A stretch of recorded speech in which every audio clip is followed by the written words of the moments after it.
Kembali lagi bersama kami di Liga Finansial. Kali ini kita akan membahas tentang apa yang ada di Bank Jatim. Jadi ini untuk laporan keuangannya memang belum keluar, cuman ini sudah ada annual reportnya untuk yang masih untuk kenal lebih dekat tentang Bank Jatim. Kita lihat di sini tampilannya memang agak cantik ya. Ini ada digambarkan beberapa desain dari annual report dari Bank Jatim nih. Tahun 2022 mereka ada pakai desain ini, 2019, 2020. Kayaknya yang paling cantik ini kayaknya 2020 ya. Ada ombak, air terjun dan lain gitu ya. Nah ini yang 2021 juga, ini kayaknya tentang sinergi dan lain-lain gini. Nah, ini bisa lihat di sini. Kemudian ada dibahas tentang apa ya prospek mereka tiap tahunnya.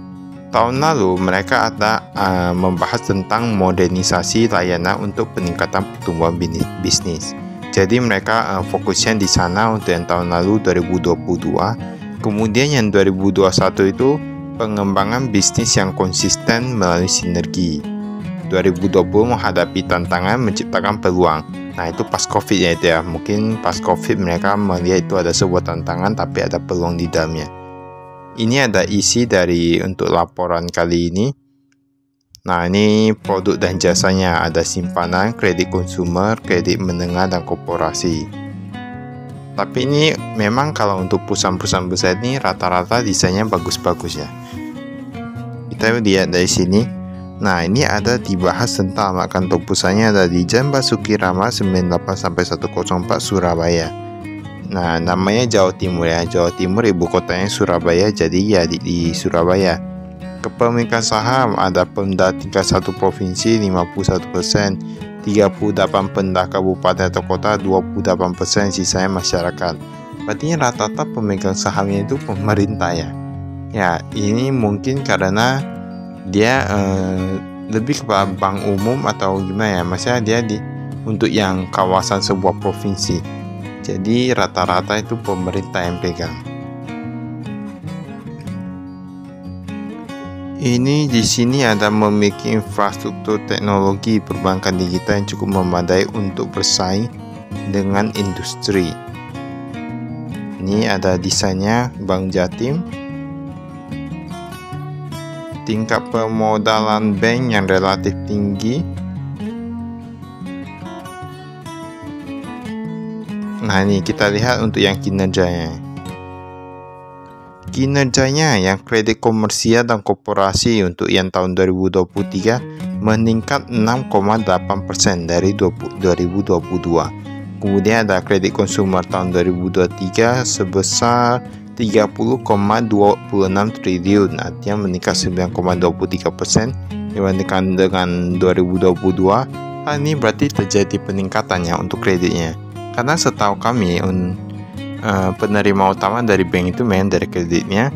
Ini ada kredit retail dan menengah tahun 2023 sebesar 6,64 triliun. Wah ini meningkat pemain nih 41,32%. Lalu ini sisanya gak gitu banyak, seperti pendapatan bunga syariah meningkat 0,9% saja. Jumlah asetnya meningkat 0,8%-nya. Kalau aset sebenarnya gak gitu berpengaruh ya. Tapi kayaknya kalau 0,8% terlalu sedikit. Nanti kita lihat sebenarnya mengapa mereka sedikit. Karena setahu kami yang tahun lalu bahkan beberapa bank besar saja mencapai keuntungan yang cukup hebat. Ini kita lihat kasnya. Wah ini kasnya meningkat dari yang 2023 meningkat dari yang 1,9 triliunan menjadi 2,6 triliunan. Lalu kita lihat ada surat berharga menurun sedikit. Kredit untuk syariah ya. Kredit untuk syariah meningkat juga seperti yang tadi dikatakan. Ini liabilitasnya. Liabilitas segera meningkat dari 872 miliaran menjadi 900 miliaran. Kemudian simpanan dari nasabah. Wah ini simpanan dari nasabah berkurang ya. Untuk yang pihak berelasi dari 15 triliunan menjadi 12 triliunan. Tapi pihak ketiga pun menurun sedikit nih. Simpanan dari bank lain pun menurun juga. Jumlah simpanan dari nasabah memang meningkat Tapi itu yang karena dana Shika Tempora itu meningkat. Tapi kalau untuk yang biasa kayak gak gitu apa ya, jumlah liabilitas pun berkurang. Nah kita lihat jumlah liabilitas berkurang, jumlah liabilitas berkurang, ekuitas pun gak gitu apa ya. Ekuitas meningkat sedikit saja ya. Biasanya kalau setahu kami, kalau bank itu bagusnya itu liabilitasnya meningkat terus, ini berkurang ya. Nah kita langsung lihat saja. Ini ada beban-bebannya. Bebannya ada yang meningkat, tenaga kerja meningkat, tapi yang beban umum dan administrasi berkurang. Laba tahun berjam pun berkurang nih, dari 1,5 triliunan menjadi 1,4 triliunan. Artinya apa? Dia liabilitasnya itu berkurang, artinya berarti masa permodalannya gitu kan berkurang. Banyak dana simpanan dari banknya itu rata-rata keluar gitu. Masa ada masuk pun kayak masuk gak bisa mengimbangi yang keluar. Jadi banyak dia liabilitasnya berkurang, ekuitasnya bertambah karena dia memang seperti menambah aset-aset. Dan yang agak apa ya, maksudnya yang agak membingungkan itu yang di pendapatannya, labanya. Nah, kalau kita lihat tadi labanya itu, setahu kami dari beberapa bank yang pernah kami bahas 2023 mereka meningkat, tapi yang di bank ini menurun. Jadi kita bisa membandingkan kinerjanya.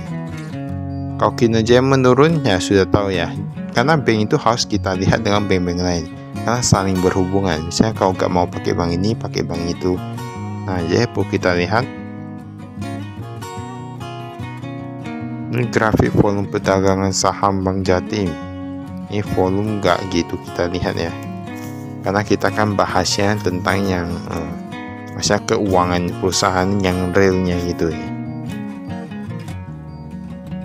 Ini pergerakan harga saham. Tapi memang setahu kami memang harga saham Bank Jatim ini terus turun. Ya terus turun, entah karena apa, mungkin karena kinerjanya atau gimana. Karena bank-bank lain meningkat labanya, ini malah menurun. Ini kita lihat, ini ada peristiwa penting di tahun 2023. 19 Januari, Bank Jatim dan Rumah Sakit Umum Primadika menjalin kerjasama layanan kesehatan pegawai. Nah, ini berarti mereka menunjang kesehatan pegawai juga. Mereka kerjasama mungkin dengan rumah sakit terdekat gitu ya. Kemudian 2 Februari, Bank Jatim mendukung program Kementerian Keuangan melalui bantuan UMKM dan KUR. Nah, ini agak biasa karena semua bank juga ada. Bahwa ada Bank Jatim mencari tabungan santri untuk mengangkat potensi ekonomi syariah. Beberapa bank juga lakukan. 20 Januari, Bank Jatim mengawali 2023 dengan melaksanakan penyerahan CSR Bank Jatim Peduli. Nah, ini mungkin program mereka, tapi setahu kami beberapa bank juga melakukan.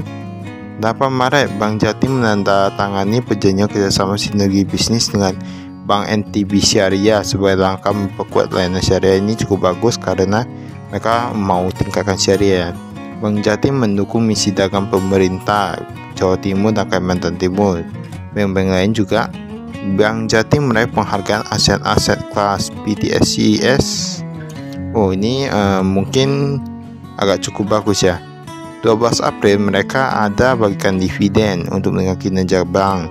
Memang beberapa bank ada juga bagikan dividen, tapi masih is okay untuk pemegang sahamnya, karena setahu kami pemegang sahamnya itu harga sahamnya agak turun terus.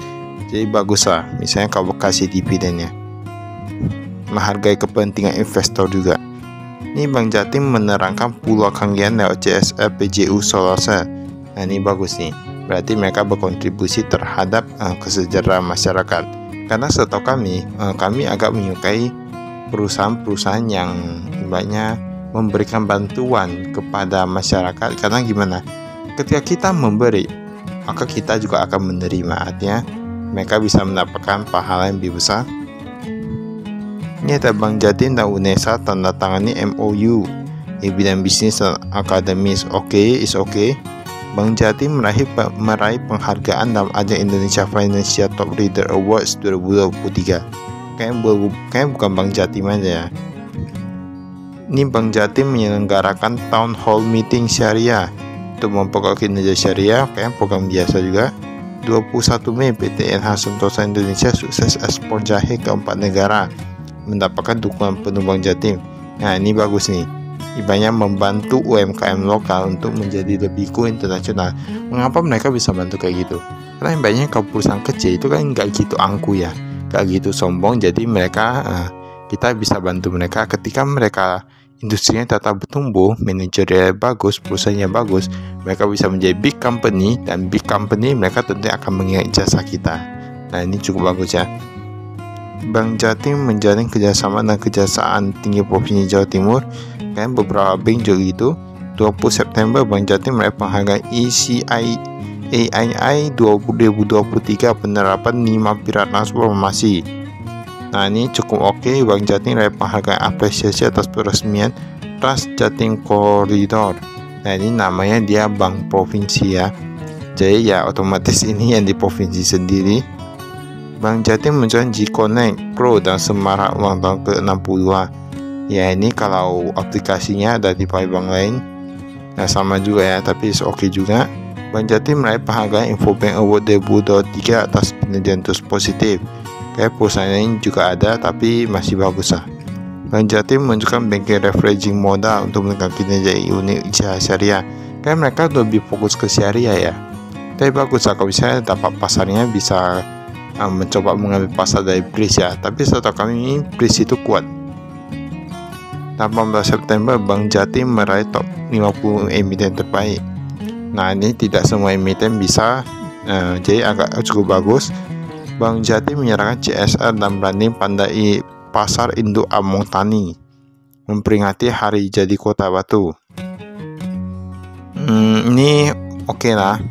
Bank Jatim meraih penghargaan Road to CNBC Indonesia Award. Ini masih bagus juga. Nah, ini Bank Jatim memberikan bantuan ambulan sampai dengan fasilitas transaksi keuangan di luar negeri untuk mendukung pekerja migran Jawa Timur. Ini cukup bagus. 21 November mereka telah berikan bantuan ambulan. Ini kami sangat dukung, ini luar biasa. 12 Desember Bank Jatim memecahkan rekor muri akan masa kritik konsumen. Bahkan itu bisa jadi rekor muri ya. Tapi is oke aja. Bank Jatim pimpin inovasi.